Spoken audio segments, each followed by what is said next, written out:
talk you out of it. I want to introduce you to Rachel Vesey, one of your fellow alums. Rachel is going to be doing the cheese component tonight, which is interesting, the Spanish cheeses to go with Spanish wine. Christian Salvatori, who is also going to be doing the wine component, along with Estebi, and I'm not would love to try to pronounce your last name. Estebi is Basque. Anyone ever been to the Basque country? So, can you pronounce any? They're beautiful words, but I can pronounce them, and I'm not going to try. Can you please pronounce it? Estebi Salgado Aguirre Levy. It's the last name. It's beautiful. It's beautiful. So they own, well, I'll let you tell about the company, okay? So from school I traded we started exactly a year ago, and my background was actually in consulting, and not quite the sexy job as dealing with wine. I met Estebi a few years ago, and we began chatting about his great love for wine, my interest in marketing, and wanting to stay in the DC area and do something with our passion. So Trewin started on a napkin, and during some very quiet time at work, we basically built a very long business plan, and in the middle of a recession in DC and US, went into business. So I think we started around the same time. Days apart. Just the economy tank. Yeah. But the good thing is, good times or bad times, everyone eats and drinks, and as things get worse, people want to enjoy themselves. So we are a DC-based company. In DC, we do every single thing under the sun. We have, presented wines to the major, Smithsonian's different museums in DC, different White House events, pretty much everything. So some great restaurant retailers. So I think for a young firm, I'm pretty excited about how we have, penetrated the DC area. But we do have some other clients across the US as well. So this evening, we will do a couple of tastings. It's a sparkling, a white, and a red. We also have a couple of whites as well to go with the food that we're doing later on. So I'll let Estebi kind of do his stuff. We'll do the tasting and explain a couple of different wines there. Well, my name again is Estebi. I'm not going to pronounce my last name second time. No. But yes, Christian say I come from San Sebastian. That's my background. I went to American University up here, and just love the area. I had the chance to keep growing on a business level up here in DC, and just love drinking wine. So why not just start a little import company from my some of them very family close friends, as the white wine Gagneta, and some others just the word of mouth. So today we have a cava to start with. It's going to be a cava brut rosé, which is a great wine to start the night, or as an appetizer whenever you guys have friends over. Anything that has to celebrate, I would also recommend to have something that is a little sparkling.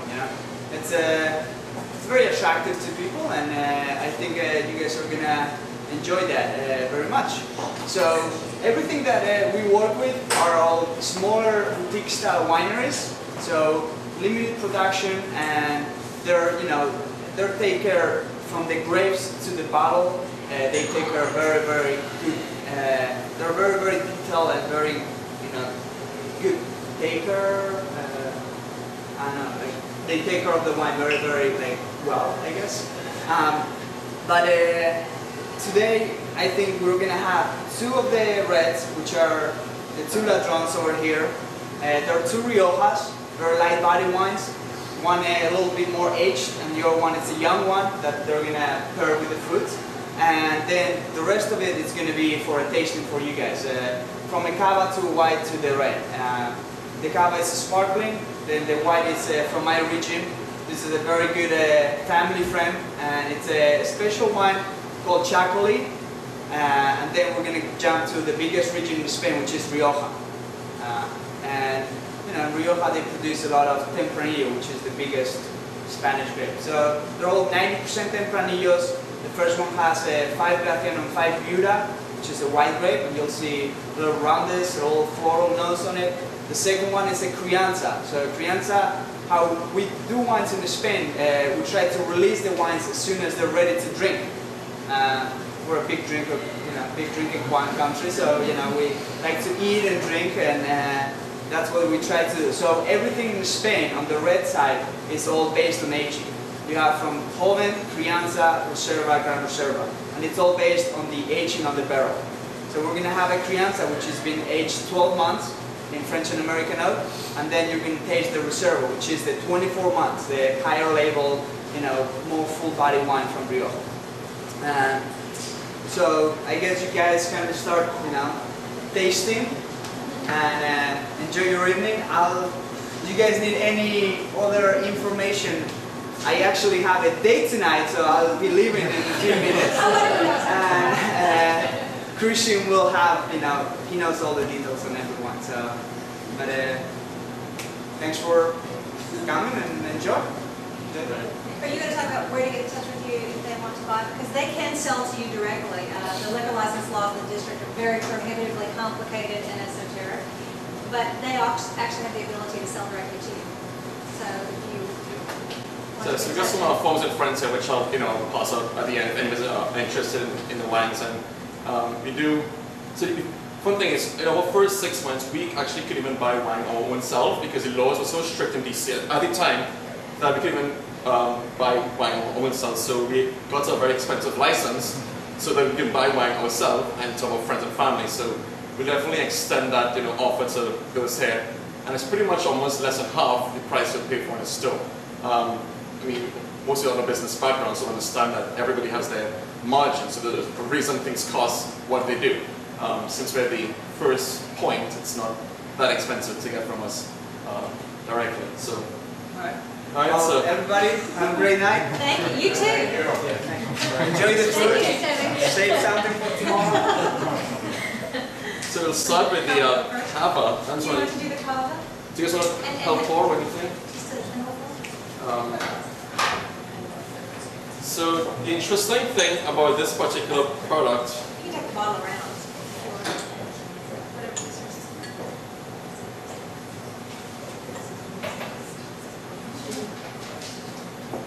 so I'm not sure if everyone understands the concept of a cava, but a cava is the Spanish equivalent of a champagne. It's the identical fermentation, bottling process as champagne. The only difference is, or similar to champagne, it's in a very select region of Spain. It follows very strict rules. You can take the bottle and then you can talk. Okay, perfect. We have two. So it follows these very strict rules in how it's processed. The grape for this is a Atrapat. It's a 100% Atrapat. One of the most interesting things we found here that most, in fact, almost all wine sommeliers actually never heard of that grape. But yet still, and also most people think of a rosé or sparkling wine having multiple grapes. This is a 100%, so very unique grape and concept. So the tasting process, usual method, before actually swirl, just take the wine to your face, sort of get that aroma before you actually stir. Then you finally sort of stir to release some of those aromas. I get a very strong hint of strawberry or fruit in this one, and then drink.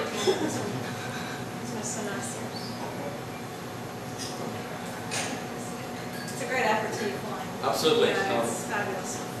This particular wine, we've done quite a few very, very major events across in DC, and between this and its compatriots, which is the regular brut, it's normally the sole item that's normally done as a cocktail appetizer. It's the welcoming drink at most events. It's a great way to start a meal. Goes well with salads or chicken, etc.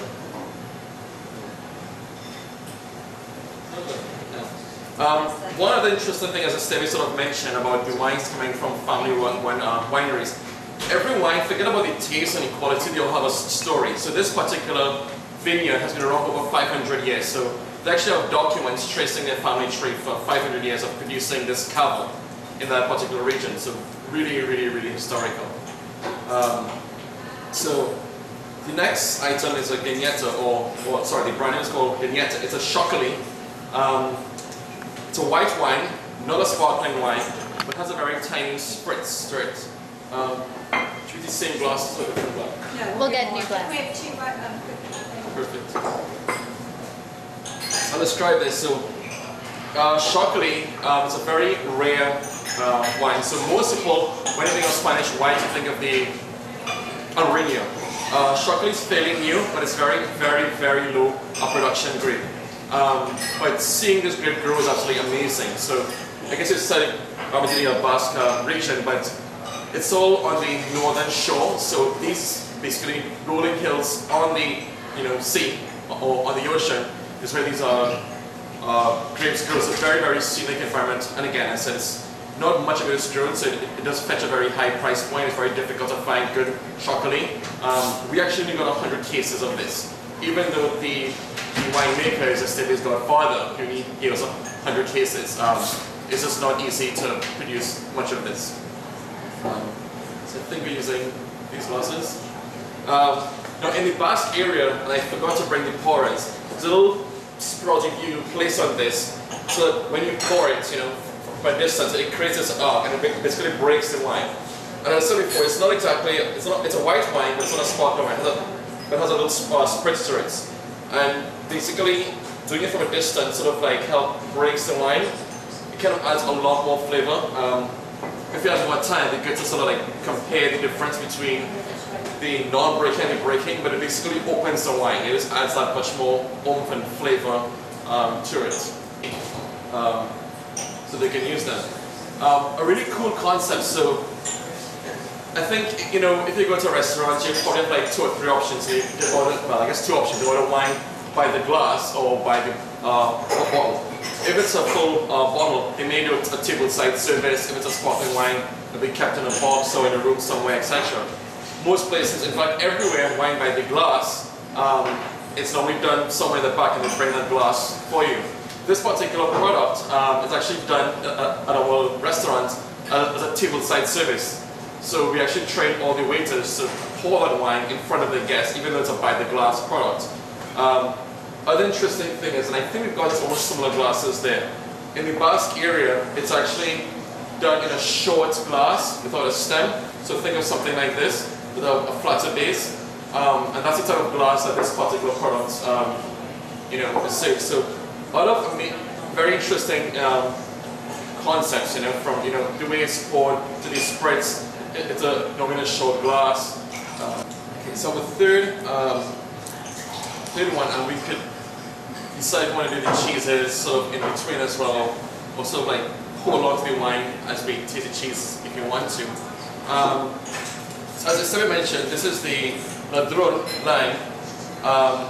The oven, it's only stainless steel, no oak, just 6 months in stainless steel.